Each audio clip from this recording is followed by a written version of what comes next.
Yemen പൗരനായ തലാലിനെ കൊലപ്പെടുത്തിയ കേസിൽ ജയിലിൽ കഴിയുന്ന മലയാളി നഴ്സ് നിമിഷപ്രിയയെ മോചിപ്പിക്കുന്നതുമായി ബന്ധപ്പെട്ട് ഇന്ന് നടക്കുന്നത് വളരെ നിർണായകമായ നീക്കങ്ങളാണ്.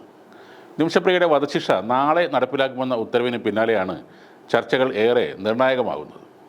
നിമിഷപ്രിയയുടെ കേസിൽ സർക്കാരിന് ഇടപെടാൻ പരിമിതികളുണ്ടെന്ന് കേന്ദ്രം സുപ്രീം കോടതിയിൽ നിലപാട് അറിയിച്ചതോടെ Indian grand Mufti Kanthapuram AP Abubakar മുസലിയാരുടെ ഇടപെടൽ ഉറ്റുനോക്കി ഒരു രാജ്യം മുഴുവൻ പ്രതീക്ഷയോടെ കാത്തിരിക്കുകയാണ്. ഗോത്ര നേതാക്കളും കൊല്ലപ്പെട്ട തലാലിൻ്റെ നിയമസമിതി കമ്മിറ്റി അംഗങ്ങളും കുടുംബവും ചർച്ചയിൽ പങ്കെടുക്കുമെന്നാണ് ലഭ്യമാകുന്ന വിവരം. സന്തോഷകരമായ ഒരു അവസാന തീരുമാനം പ്രതീക്ഷിക്കാമെന്ന് ഷെയ്ഖ് ഹബീബ് ഉമറിൻ്റെ പ്രതിനിധി സംഘം കാന്തപുരത്തെ അറിയിക്കുകയും ചെയ്തു. കഴിഞ്ഞ ദിവസം 3 ഘട്ടങ്ങളിലായിട്ടാണ് ചർച്ച നടന്നത്. കുടുംബങ്ങൾക്കിടയിൽ ഒരേ അഭിപ്രായം കൊണ്ടുവരാനും അതുവരെ ശിക്ഷ നീട്ടിവെപ്പിക്കാനുമുള്ള നീക്കങ്ങളാണ് ഇപ്പോൾ നടക്കുന്നത്. പ്രതിനിധി സംഘം തലാലിൻ്റെ നാടായ വടക്കൻ യമനിലെ ദമാറിൽ തന്നെ തുടരുകയാണ്. വധശിക്ഷ നടപ്പിലാക്കാൻ 24 മണിക്കൂർ മാത്രം ശേഷിക്കെ കാന്തപുരം അബൂബക്കർ മുസ്ലിയാർ യമൻ സർക്കാരുമായി നടത്തിയ അടിയന്തര ഇടപെടലാണ് ഏറെ വഴിത്തിരിവായി മാറിയത്. കാന്തപുരത്തിന് അടുത്ത വ്യക്തിബന്ധമുള്ള യമനിലെ ഏറ്റവും പ്രധാനപ്പെട്ട മതപണ്ഡിതനായുള്ള ഷെയ്ഖ് ഹബീബ് ഉമർ ബിൻ ഹഫീൽ മുഖാന്തിരമാണ് അടിയന്തര ചർച്ചകൾ നടക്കുന്നത്. നിമിഷപ്രിയ കേസിൽ എല്ലാ പ്രതീക്ഷകളും അവസാനിച്ചു, വധശിക്ഷ നടപ്പിലാകും എന്ന് കരുതിയ സമയത്ത് കാന്തപുരം നടത്തിയ ഇടപെടൽ മലയാളികളെ സംബന്ധിച്ച് ഏറെ പ്രതീക്ഷ നൽകുന്നതാണ്.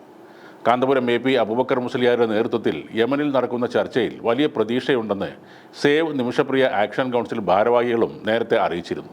ഈ വിഷയത്തിൽ കാന്തപുരം ഉസ്താദിൻ്റെ ഇടപെടൽ വലിയ രീതിയിൽ ഗുണം ചെയ്തുവെന്നാണ് കോർ കമ്മിറ്റി അംഗം K സജീവ് കുമാറിൻ്റെ പ്രതികരണം.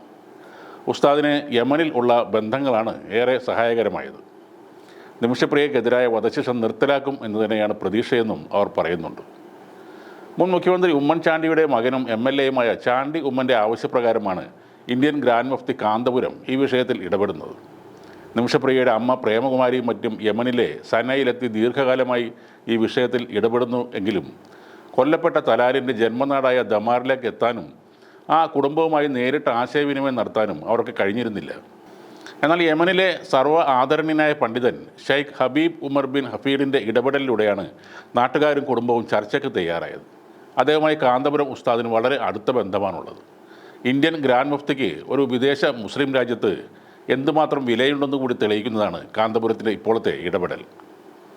നിയമപരമായി ഒരു രാജ്യത്തെ ഗവൺമെൻറ്റിന് ചെയ്യാൻ പറ്റാത്ത പോലൊരു കാര്യം കാന്തപുരം ഉസ്താദ് ചെയ്യുമ്പോൾ, അല്ലെങ്കിൽ അതിനായി ശ്രമിക്കുമ്പോൾ എല്ലാവർക്കും ഒരുപാട് സന്തോഷവും അഭിമാനവുമുണ്ട്. Indian grand Mufti Kanthapuram AP Abubakar മുസ്ലിയാർക്ക് അതിന് കഴിയും എന്ന് തന്നെ പ്രതീക്ഷിക്കാം.